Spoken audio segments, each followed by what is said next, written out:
Let me just give you 5 quick items to make sure that you get the maximum result. Real simple. I'm going to do it real quick because we got to finish. The difference in people, the difference in performance, the difference in the final result, the outcome, is it usually dependent upon skill? Is that what makes one person better than another? Yes or no? How many have seen someone with unbelievable innate skill get wiped out by an athlete, a person, a business individual who clearly had less skill? How many have seen this happen? Say aye. It's our ability to maximize. We said on day 1, leaders are what transform organizations.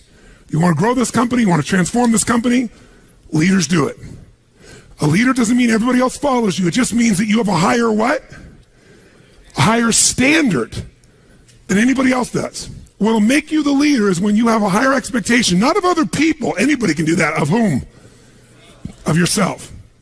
So if you want to know what does it take to take things to the highest level, what's going to take to change my business permanently, not temporary, you can go home and you can install some of these strategies, skills, tactics, tools, insights, and see a significant change. But if that change is going to be a lasting company of value that keeps growing, then the things you've learned here have to become the standard for your organization, not something you did for a period of time. Whenever you look at somebody and say, why are they more successful than anybody else? It's always because of step 1, they've raised their standard. If you go back home and you want to change your life in any way, personally, professionally, or your company, as boring as it sounds, as stupid as it ain't it sounds, you might say, I spent all this time, this energy, this money, and you're going to tell me to raise my standards? Yes. Because even though that's not sexy, it is the only thing that creates lasting change. You can go on a diet and you can lose weight, but what will that person eventually do? They'll go where? Back, unless they raise their standard. Now that sounds so trite and stupid and positive thinky or old school, but the truth is it's the truth. So maybe I can language it in a way that's more compelling to you or more simple. What does it mean when we say raise our standards? It means you turn your shoulds into musts. The difference in people is that they turn their shoulds into musts. The things that you used to say I should do, you do your shoulds when it's convenient, when it's comfortable, when it goes your way. But when something is a must, not to other people, but a must to you, do you find the way to get it done, yes or no? Yes. So the difference in people is what's their must, or another word for that is what's their standard. Every person in this room right now, our bodies are a reflection of our physical standards. They are not a reflection of our desires.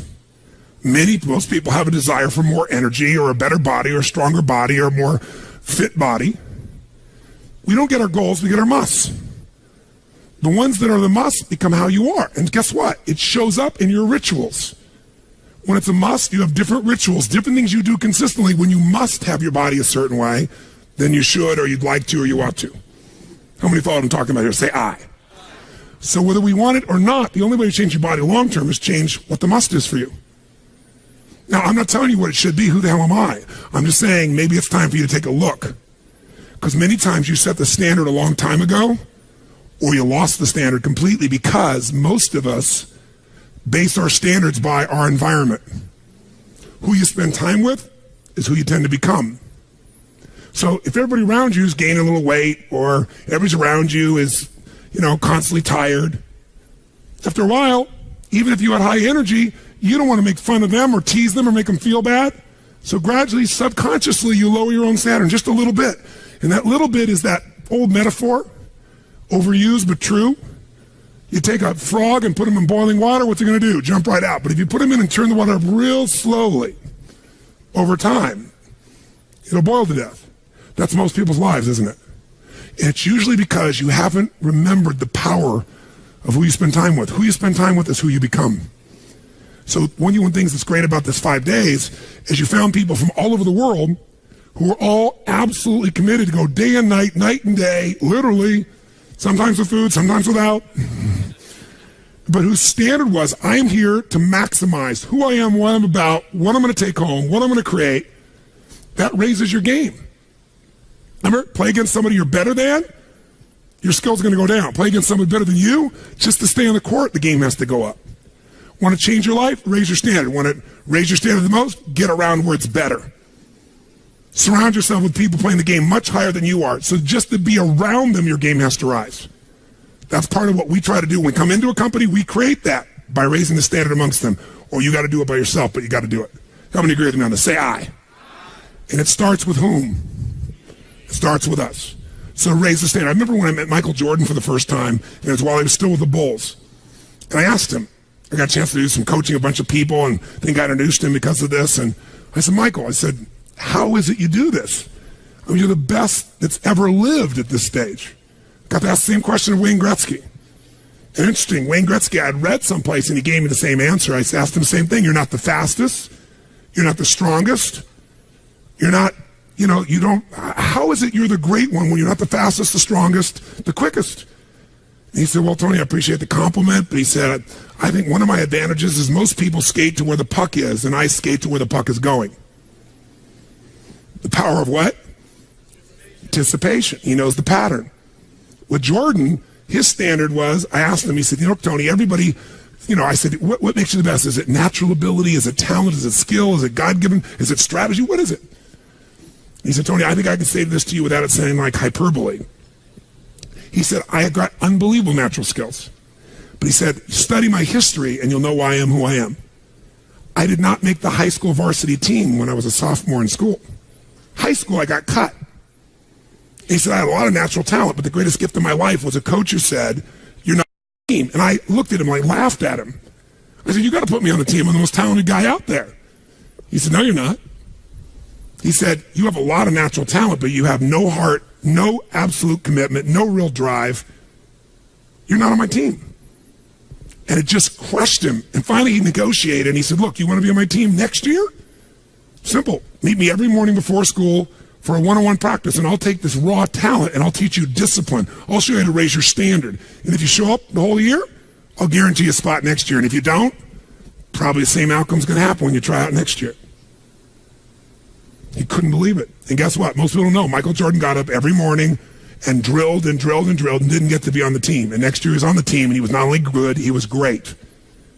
Guess when his career exploded? When he lost again the championship to Detroit.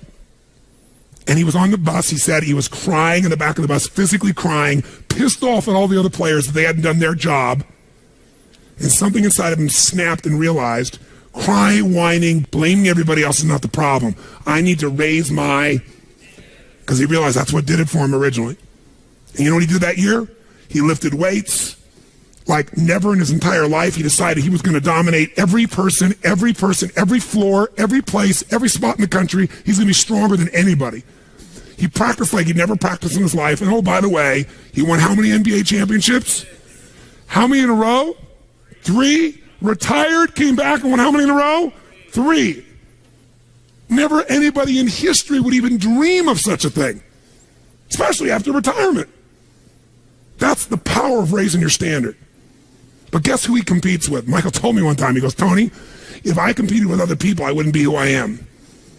He said, my competition is with the best I can be. They're trying to compete with me. That's why I beat them. Because they're competing with where I am. But I'm competing with where I can be. Think about that mindset. Think how your life would be different if you raised the standard of what you expected from yourself, not your people, yourself, to that level. How things could shift. It's all about changing your shoulds to musts. It's all about going back and saying, this is how it's going to be.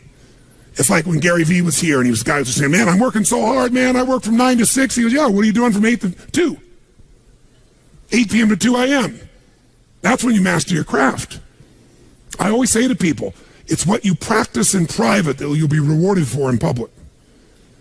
People say, oh my God, you have this great ability, this great skill. They didn't see all the hours. This class, this course, I know tons of this stuff like the back of my hand. But if you talk to my team who's exhausted, they'll tell you we're up to 4 a.m. almost every night. To be able to figure out how to provide for you a life cycle and get think about Nike and give you accurate information about when did they really get to young adult, when they fall down. We had to make phone calls, read financials, do all kinds of stuff. We did all that stuff. We were doing all these things, and we've accomplished so much, and I figured out how to make it even better. That level of commitment is what makes you great at what you do and gives you that little edge that makes you stand out from everybody else. And that standing out is what makes somebody absolutely own an industry or brand themselves like nobody else in the world. That process is what this is about. Raise your standard. When you got to go home, you got to say, where are we going to raise the standard? What am I going to take that's been my should and make it absolute must? Where are we going to do that as a team and how are we going to pull it off? Now, who here has ever, by the way, your income right now is a result of your standards as well. It's not the industry and it's not the economy. Who here is making more money today than you made 10 years ago? Let me see your hands. How many feel like it's not enough today? Let me see your hands. And how could that be? Real estate's so cheap now. Computers are cheaper than they were then. You get so much more for your money. Because once you achieve a level, who knows what happens? You immediately, you close the gap, you create a new gap. That's because that's what makes us grow. Who's want to go back to where you were 10 years ago? Not many. Some of you would be because it's gotten worse in the last 10 years for you. But the majority, there's no way. See, once you're fortunate enough, if you don't like cleaning house, once you're fortunate enough to have somebody clean your toilets, you will not be doing that again. Unless you like that. You'll find somebody who loves cleaning toilets and you will pay them handsomely. Because now to go back and do that, once you've had the privilege of not having to do that, it's a different game. It's a gross metaphor, but who gets what I'm talking about here? Say I. Once you have a must, you find a way to get to it. Every one of you in this room is earning what you must earn, not a dime more. Don't get me wrong, you might have big goals, big desires, but it's not a must for you. Because even when the economy crunches, if it's a must, you will find the way. How many agree with me on this? Say I. See, when it was a must for me to get at one level, I did. I remember it was a must for me to finally make $1 million a year. I had my son Jarek going to be born. I swore I would never have a child unless I was financially set, and I wasn't financially set. And he was on his way. I went from $38,000 a year to making $1 million a year in the next 12 months. That was all BS. In my head, I thought all my growing up, all the pain was because my parents fought because there was no money. They would have fought anyway. Because I believed that, though. I raised the standard, made it happen. And then I made $1 million a year for 7 straight years. Even though I built 5 more companies, even though I was helping more people, I made the same amount of money. Guess why? That was my must. At some level above that, seemed greedy. Now, it wasn't like I had this incredible lifestyle. I owned a magical home. I had this place called the Del Mar Castle overlooking the ocean in Del Mar, California. But I was on the road, staying at the Ramada Inn in Milwaukee with shag carpeting and smelly, dead animals on the wall on my birthday. And my maid, she's back at home in the castle going, "Oh, Mr. Robbins, happy birthday. Oh, I can't help thanking you. It's so wonderful. Oh, Mr. Robbins, it's so beautiful here. I was sitting out in the jacuzzi overlooking the ocean. Oh, yes. Oh, I've lost 22 pounds. I can't tell you. It's been so amazing. I get on your Stairmaster and I watch Oprah. I love your gym, Mr. Robbins." And I'm thinking, she's got a multi-million-dollar lifestyle. How many can relate to this in some way, right? So I went from 38,000 to $1 million because I changed my income. It became an absolute what? It was nothing about money. It was about growing. Because I knew to make more, I'd have to help more people. I'd have to expand. And I came with this goal. I wanted to feed all the people in San Diego that were homeless. First, my goal was 1/3 of the homeless people. And then my goal was everybody. I said, if I can go from 38,000 to $1 million, I should be able to go from $1 million to $3 million in 3 years. And I did it in 12 months. I found the why. I found the reasons. I got a different RPM. But it became a must for me, not a should. You're meeting your must, my friends. Maybe it's time to change your must. Some people's must is to survive. Some people's must is to be okay. Some people's must is to have freedom. Some people's must is to have more than they could possibly spend. Some people's must is take care of everybody around them. Whatever your must is, you're going to get it. When you leave here, get clear on your must. Or raise your what? Step 2, real fast. I'm going to do it real fast. Who here's ever raised the standard and you get out there and you go, I'm going to go do this. And I'm committed. I'm going to change this. I'm going to make that happen. I'm going to lose 50 pounds. I'm going to take my company to the next level. And you're all excited. And then all of a sudden this voice in your head goes, who are you kidding? Who's ever had one of these? Raise your hand. Say I. So once you raise your standard, you got to get certainty behind it. You can sustain it. And that means you got to change your limiting beliefs. You got to change your limiting beliefs. And who has limiting beliefs, by the way? Who? Everyone does. So you got to become aware of it and you got to destroy it. Now, how to do that? Honestly, if you've been to the UPW, you know how. If you haven't, come join me in San Jose or someplace else. And who has limiting beliefs, by the way? Who? Everyone does. So you got to become aware of it and you got to destroy it. Now, how to do that? Honestly, if you've been to the UPW, you know how. If you haven't, come join me in San Jose or someplace else and come through the experience. When you change your limiting belief, everything changes. Because as you believe, so is it done unto you. If you believe you're right, or you believe you're wrong, you're right. Because whatever you're certain about, you find a way to support it. I always teach people to exercise. Try this. And if you know it, do it fresh. Look in this room real fast for everything that's brown in this room. I'm going to give you a test. What's brown? Quick, look for brown, look for brown, look for brown. Brown hair, brown clothing, brown. Close your eyes. Tell me everything you saw in this room that's red. Raise your hand if you see more brown in your head than red and say I. Open your eyes. Now look for red. Look for red. Look for red. Look for red. Look for red. Look for red. Look everywhere for red. Look for red. Raise your hand if you found more red this time. Raise your hand. Say I. Why? Because you're looking for it. Because whatever you focus on, you'll find. In fact, you'll find stuff that's not there. How many saw beige, called it brown just to feel successful? How many saw burgundy, called it red just to feel successful? See, once you believe something is a certain way, out of your need for certainty, you'll change things to meet that belief. Let me show you in 2 seconds flat why the rich get richer and the poor get poorer. I call it the success cycle. Real fast. Draw yourself 4 squares, put them up on the screen here. You'll see, as I do this, take a quick look. You'll notice you've got the word potential up in the left-hand square. Up in the right-hand square is the word action. Bottom right is the word results. Bottom left is the word belief, or another word for that would be a sense of certainty. Potential, action, belief, results. And notice there's arrows in a clockwise fashion where they just keep feeding each other over and over and over again.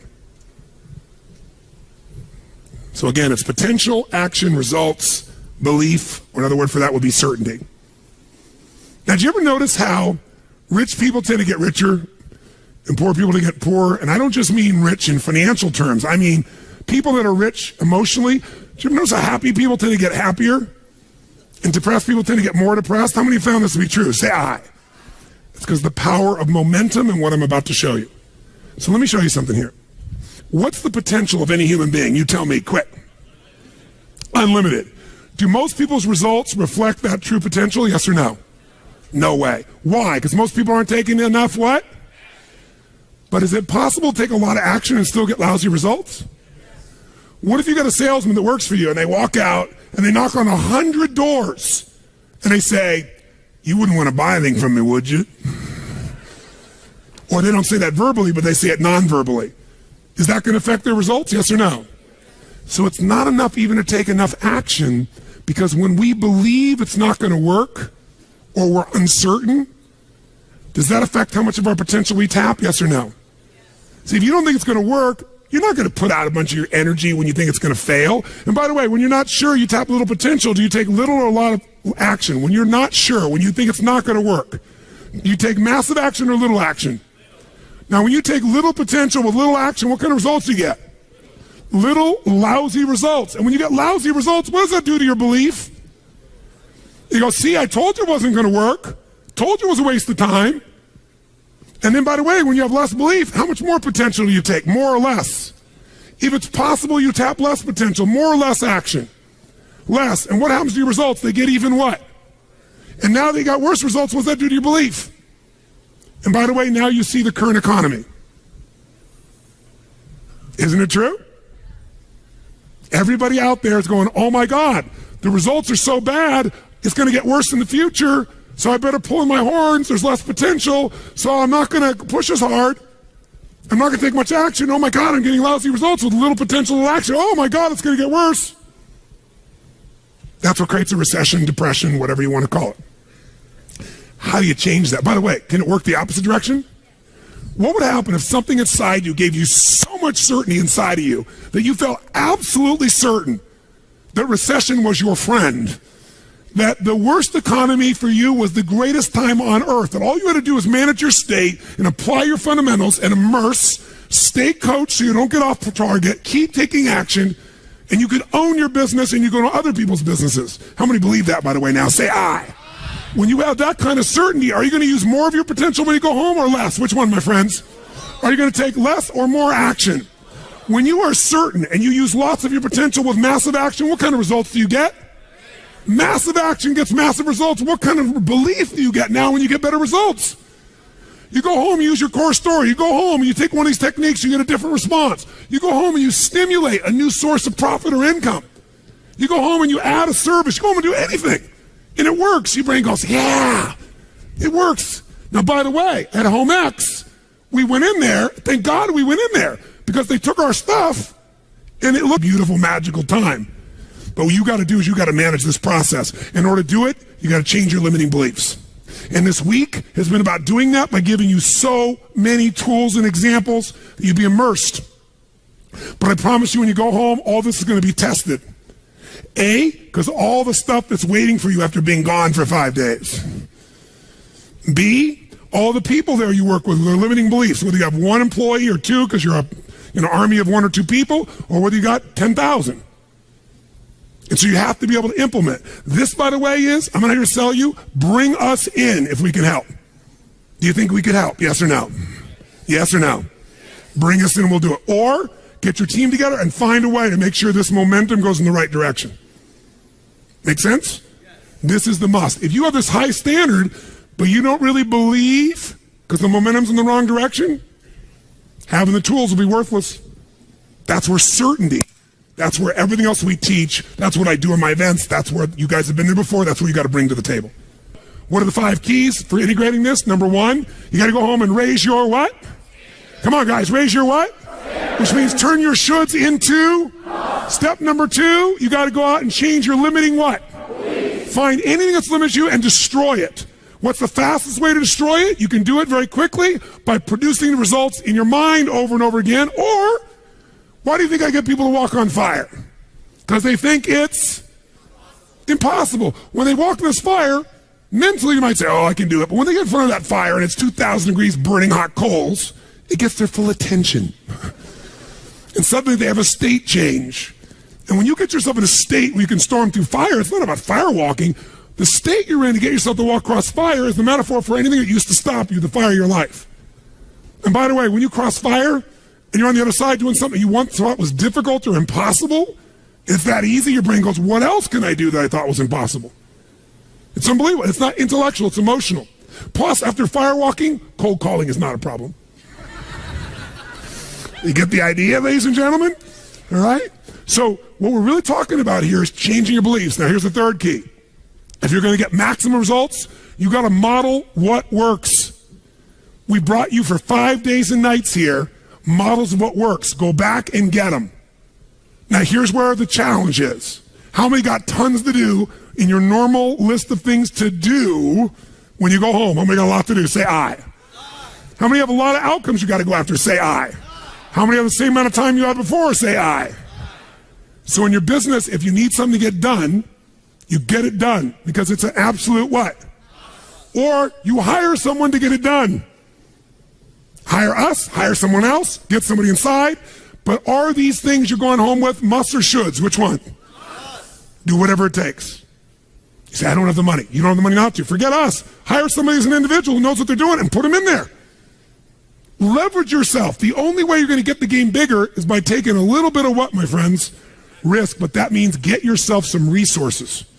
Be resourceful enough to get the resources. What's great about this? What is this opening? What is this creating? What's possible? What have I not seen? This is going to make me see. What have I learned from this? What can I learn from this? What am I willing to do to still have it the way I want it? That's the 4th step. You intensify, and you innovate. And then there's the final 5th step. And that 5th step's really simple, my friends. And that is step up and give. Step up and give more than anyone else could possibly expect. The ultimate transformation happens when you stop trying to get and you start to give. Whenever you're at your best, you're giving. I remember so vividly driving in my car, my Volkswagen Bug, and I was struggling, and I was 19 years old. I was driving on a freeway in San Gabriel Valley, the 210 freeway, I'll never forget. And it's midnight, and I'm frustrated, and I felt like I tried everything, and I had these big hits, like the one you just saw, and nothing was going my way, and I was frustrated, and I kept thinking, how come I'm not getting what I want? And all of a sudden, it just hit me on the freeway. I pulled over the side, it was almost midnight, no cars really around, grabbed my journal, and I wrote, and I still have the journal to this day from when I was 19 years old, full page, and I wrote, the secret to living is giving. And I realized why I wasn't doing well. because I all focused about what I wasn't getting. I was not focused on what I was not giving. And the whole game changed.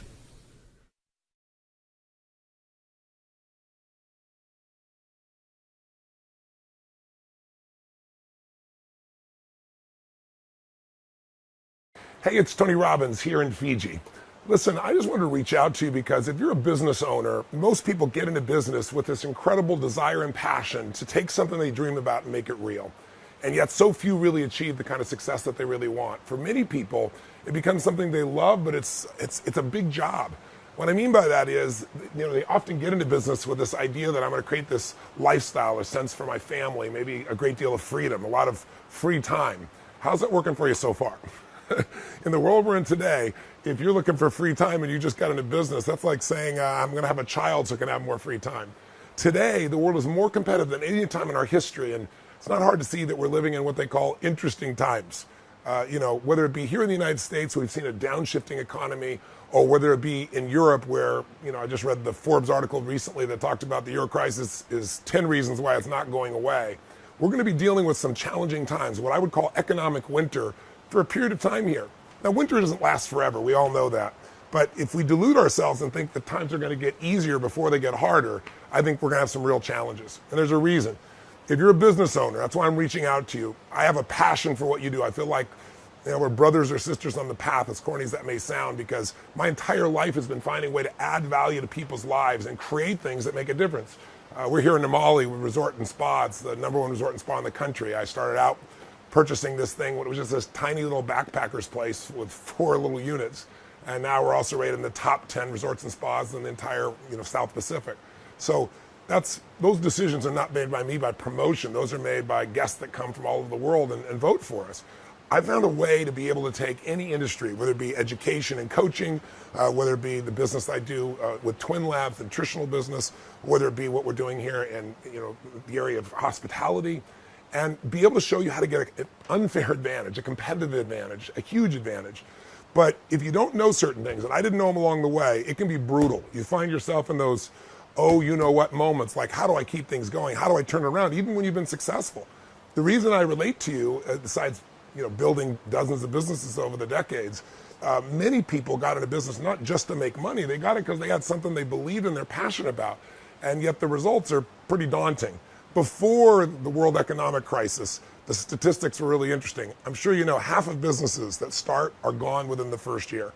Within 5 years, 80% are gone. Within 10 years, 96% are gone. That means in 100 businesses, 4 make it literally in a period of 10 years. And then there's the Lehman Brothers that have been around for 100 years and they're gone. We're living in a time where you have to know, where this idea that ignorance is bliss is a complete lie. Ignorance is poverty. Ignorance is pain. Ignorance is a business that's constantly pressuring the hell out of you and not giving you the freedom that you deserve. I've been able to create that freedom, not only for myself, but for millions of other people. I've done turnarounds and breakthroughs for decades. But since 2008, my passion has been helping businesses to grow to another level. Large businesses, like some of our clients are like Homex, the largest home builder in Mexico, who credit us with actually growing their sales $700 million. I'm here in Fiji, and we had a small group here where there was a chiropractor here with an army of 3 to help to double his business. Or a guy like Tony Tan, who has the largest food business in the Philippines, who got dragged here by an associate saying, you've got to come see this. And he said, I don't need inspiration. And he goes, it's not inspiration. He's the best business strategist. All the people I've learned from are my best friends, people like Steve Wynn, who rebuilt Las Vegas, and I've had a chance to model. Or early on, Salesforce.com, before it got started, was created by Mark Benioff. He came right out of one of my seminars, left Oracle, and started Salesforce.com, which literally went from 0 to $3 billion now in about 12 years. So I have the insight for big and small businesses, but Tony Tan here, for example, he's got a $2.5 billion business, been in the business 35 years. His business is 3 times the size of McDonald's in Singapore, in the Philippines. And said it was the most incredible business and personal experience he's had in his life. So I'm not here to give any hyperbole or pump up, but I'm here to tell you that these tough times are not going away, and the tough times are one of the best times. Because if you can do well in winter, your business will own the marketplace for decades to come. Because winter, again, doesn't last forever. And by the way, when it's winter in one part of the world, we're a very connected world today, but this is winter in Fiji. So there's a place you can go. There's a way you can do your business that's extraordinary. And that's my passion. So I'd really, truly love to be able to serve you, to help you understand the road ahead, what's coming, how to take advantage of it. And the way I do it is I've created a format, a 4-day format, where if you can imagine the ultimate, immersion experience, where instead of just learning things intellectually, you're building a plan. Nobody leaves there, by the way, without a plan to grow their business 30 to at least 130%. But small business, you might be able to grow at 250 or 300%. I'm talking about in 6 to 12 months. And at the end of this video, we'll share with you a few principles in kind of a fun format for you. So even if I don't see you, hopefully it will educate you and give you something that you'll find valuable and trigger you. We'll throw in a few testimonials at the end to give you a diversity of people who've completely transformed their businesses. And when you transform your business, you transform your life.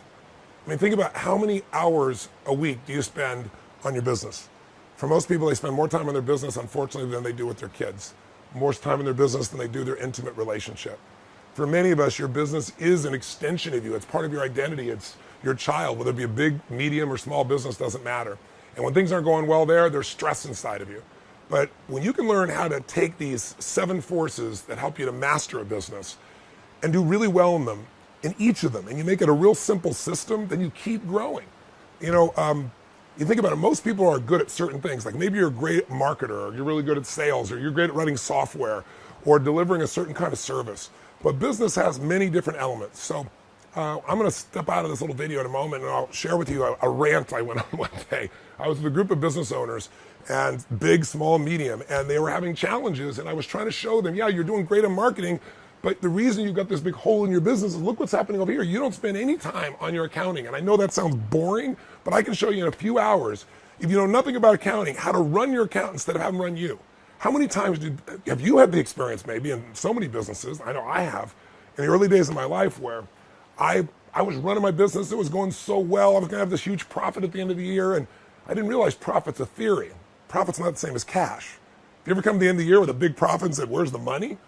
Or you ever had the experience I did where I felt like I was driving, 50 miles an hour in my business, but I found I was driving 150 miles an hour. I thought I had a full tank and I was down to near empty. I mean, I've had some crazy times in my businesses over the years, and that's how I learned this stuff, by studying the best people on earth, figuring out what they do to take advantage, and then figuring out what I got to do to make sure I cover every area: marketing, sales, innovation. What do you do to recruit the best people? How do you keep them? How do you retain them? Because you and I both know you can have a terrible business, terrible product or service. You get the right people, they'll turn it around. You get a business with the wrong people, they'll take the best business and take it through the floor. And then how do you put systems in place so that people can leave and interchange and you can grow? This is boot camp. Total immersion, kick-ass, incredible time where you will have the time of your life. I mean, you might imagine most people today won't sit for a 3-hour movie someone spent $300 million on. And I take people for 4 or 5 days, total immersion, on the subject of business and have them say it was one of the greatest experiences of their life. And then more importantly, go out and produce the result. So here's my promise to you. If you want to come to the program I'm doing, I only do it once a year in the United States, coming up here in Vegas. Once a year over in London, coming up here in London, obviously, in the UK, in London. I do it once a year in Australia, and that's usually in Melbourne. This is your chance to be able to really say, I want to take advantage of winter. I don't want to wonder about the economy. I don't know where it's going from the best people. I want to know how I can take advantage. Because during that winter time, most of your competitors are going to tighten up, freak out, shrink. Steve Wynn went to this seminar and said it was one of the most valuable experiences. He made some strategic decisions immediately about what to do in one of the toughest markets in America, in Las Vegas, and he's now profiting from it, to give you an idea. So this is something, if you're a high-level player or you're beginning the journey, it's an immersion experience. And here's my promise to you. It's very simple. You don't have to trust me. You don't have to watch how my lips move. I always say to people, don't watch how people's lips move. Watch how their feet move for a couple decades. What I've delivered, the results I deliver, is pretty well known around the world. But in case you don't know that, or maybe this is not enough to trigger you, it's really simple. Come, spend 1 day with me of the 4 days, or the 5 days you come to a 5-day program. Take that day, take it all in. At the end of the day, if you don't think it's worth a minimum of $1 million more in income to you or savings in your business, $1 million, take everything you got, no questions asked, give you a refund on the spot. You won't leave. You won't dare leave. The stuff that you got there is the insights from some of the most successful entrepreneurs in the world, and they're converted into real practical strategies that you can make your business work. So that's my offer to you. Reaching out to you from my idea what paradise is. This was a vision I had decades ago. I wanted to be able to have a place I could go and take my family and friends and if all heck was breaking the world, have this incredible quality of life. So I get to live here a couple months out of the year. I don't tell that to brag to you. I tell it to you because anyone deserves to have whatever their dream is. But it doesn't happen by hope, and it doesn't happen by doing the same things you're doing that aren't giving you the result you deserve. So I know I can make a difference in that area, and I hope you'll give me the privilege to serve you and coach you, and I also bring you some of my friends there.